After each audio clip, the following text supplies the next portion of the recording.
За тэгэхээр би найзгаан бизнес туслаад ер нь бол жоон сурчлаад өгье гэж бодсон. Тэгээд та нар сайт руу ороод ингээд дурын пүүсэн дээр дараад купон оруулах хэсэг дээр нь time loop ZZZ гэж оруулснаар 5% хөнгөлт авч чаднаа. Тэгээд ер нь одоогийн 5% хөнгөлт гэдэг чинь маш их шүү дээ тий. Тэгээд би description хэсэг дээр оруулчихна тий. Санаа зовлтоо. За манай сахалтай ах маань 14 дараалж хожигдсан байгаа Wizards-ийн эсрэг 43 оноо аваад тэгээд хожил төтөлсөн байгаа. Тэгээд ер нь бол Wizards 14 дараалж хожигдсан байгаа. Ер нь бол NBA хамгийн муу баг болцсон тийм байгаа. Байсарч ирсэн. Тэгээд би удахгүй өөр хөтрөө нүүнэ.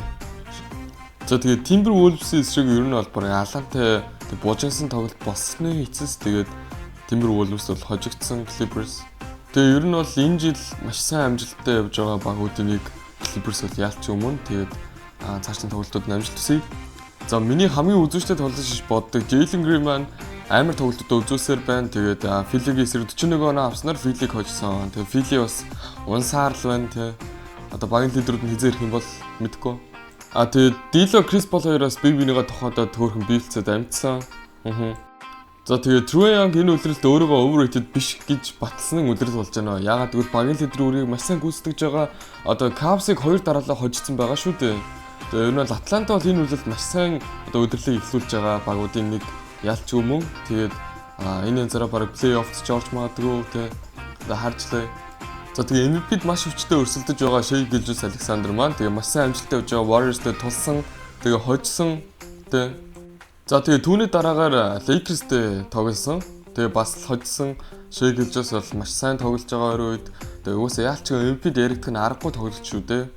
За тэгээ Miami болон Raptors 2 удаа таарч тоглосон. Тэгээд эхнийх дээр нь бол Miami хожчихсан. Тэгээ back to back game дээр болохоор Raptors хожсон байгаа.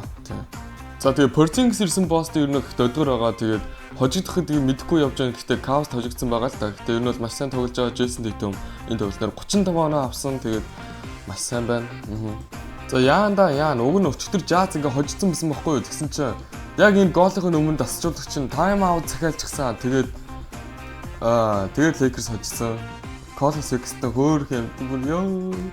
Тэгээд LeBron AD хоёр нийлээд 60 оноо авчихсан. Тэгээд энэ тоглолтыг угаасаа энэ хоёр л чирсэндээ. За тэгээд өчтөр манай нэг нутгийн хоёр маань ингээ алдцаад амжсан. Өөний Канадын ширхээс хамт тоглолтог хоёр яасан байхгүй. За өчтөр манай харь гарагийн хүн маань 34 оноо 14 rebound 11 assist-тэй маш тийм гоё triple double хийгээд тэгээд Sacramento-г хоцсон байгаа. Тэгээд энэ үуч юм бол харь гарагийн хүн шүү дээ. Хүн биш те. За гинтэлтэйсэн Luka Doncic манай ирээд double хийснээр энэ бол өөрийгөө ирснийг мэдгдсэн. Тэгээд Luka-г Dallas бол энэ жоохон чимээгүй байгаа гэсэн. Тэгээ одоо буцаад дуу орж эхлэх байхаа. Luka бол те Luka шүү. За тэгээ Jamrod нэг яваал нэг ирээл нэг эрэхтэй бас маш сайн тоглож байгаа. Тэгээ өчтөр Pacers-ыг бас хусаа хийцэн.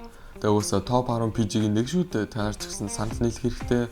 За тэгээд ойр үед бол энэ бид нэг иймэрхүү зүйлүүд болж өнгөрлөө. Тэгээд та нарын гоё пүүз мүз захиалаарай манай найзын сайтаас. Тэгээд бас тийм миний одоо channel subscribe дараарай. Миний Instagram-ыг дагаарай. Тэгээд баяртай. Тэгээд удаан хийх гэж хичээсэн ч гэсэн удаан хийж чадахгүй байна. Угаасаа богино хийвэл хүмүүс сонирхолтой. Тэгээд тийм байна. Баярлалаа.